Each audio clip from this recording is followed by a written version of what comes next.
Have you ever met with such a situation where you are now in a dilemma situation, which career path to choose, which one I should skip?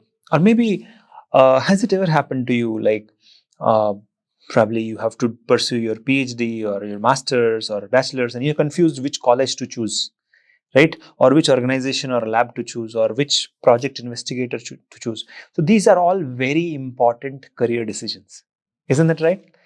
So before I start the video, let me know in the comment section what exactly is your career dilemma right now and what is the important career decision you have to make, which I would like to address in our next video.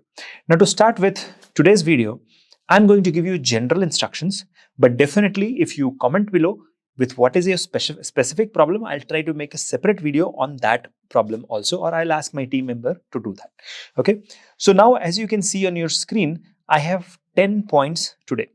Now, the first point which I want to make today is the vision track. So, basically you have to keep a vision tracker.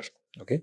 So, for example, when you start your career, you decide like what I want to achieve in my life. Like, how should my career look like 30 years from today? Like you visualize or imagine that probably you'll be HOD of a company or college or some big short scientist in some big lab. So something like that, right? So basically that's what you do. Now the next thing which we do with the vision track is, so when you have a vision track, you have to see, okay, my important career decision, suppose it is to do PhD, does it fit into my vision track, like what I want to become in next 30 years? If it fits in, then you can go. If it doesn't, then okay, let's move on to the next point, which is gather data. Now in the absence of data, you are blind. This is something which I have personally experienced while running Biotecnika. If you don't know, you cannot make a decision, right? And remember, you have to make a decision, not take a decision. There's a difference. Taking a decision is like, okay, you are presented with 4 options, so you have to pick any one. When you have to make a decision, you can create your own decisions, okay?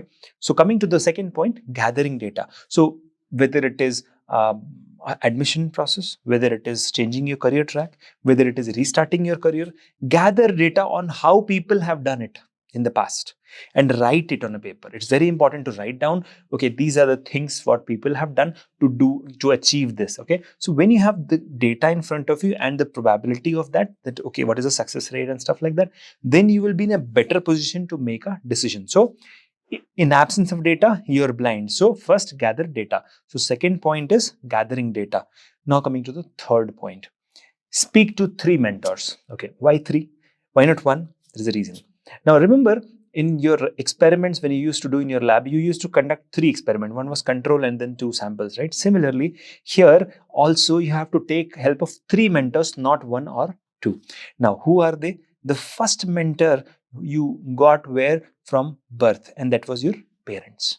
So you have to take help of your parents. Now, why parents? Because parents may not be up to date with the current trend and knowledge, but parents can keep you safe. That's what they've been doing for past several years, right? So never ever underestimate their advice. See, I have done that mistake that I underestimated my parents' advice and I have been in trouble a lot of times. So that is why I'm saying never ever underestimate your parents' advice. Okay, so that's the first mentor you have got. The next mentor you have got is somebody who is in the same field, for example, biosciences. Okay, so same field mentor, it could be me, it could be somebody else. So same field mentor.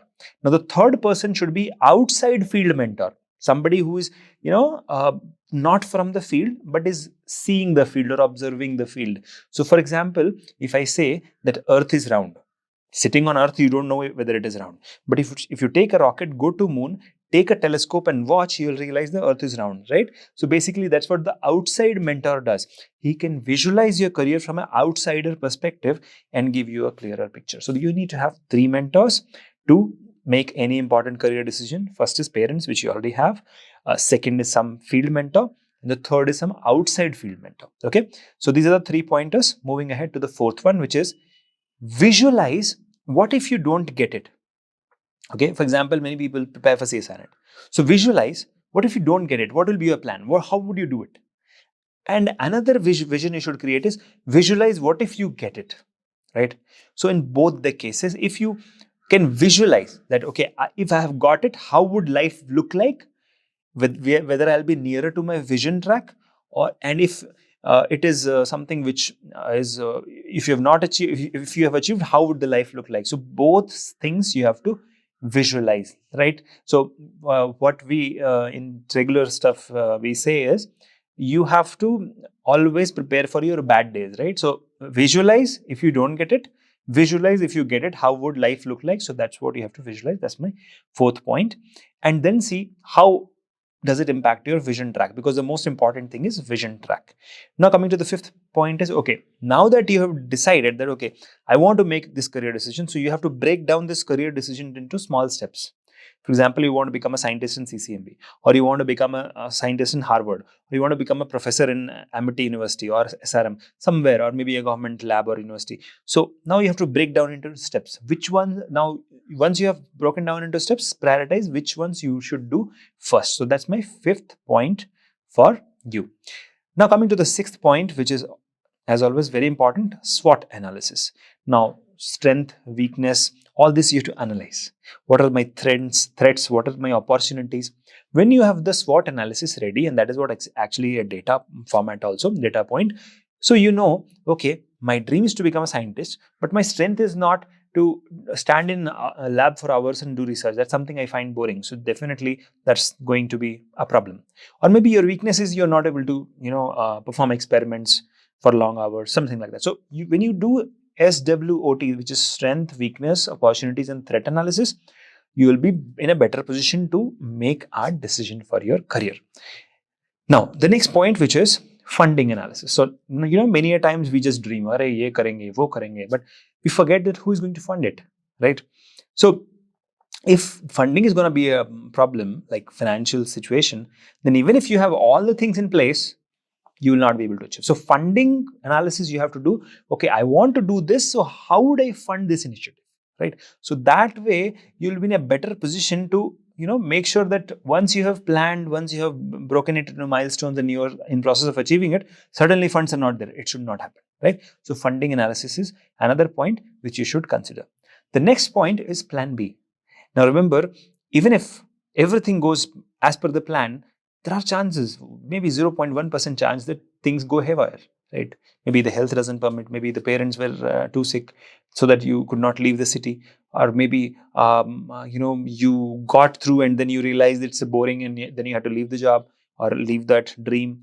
I know a lot of students who get into JRF, they start pursuing their PhD and then they discontinue after 2 years, right? So what happens? So you need to have a plan B, right? What if plan A fails?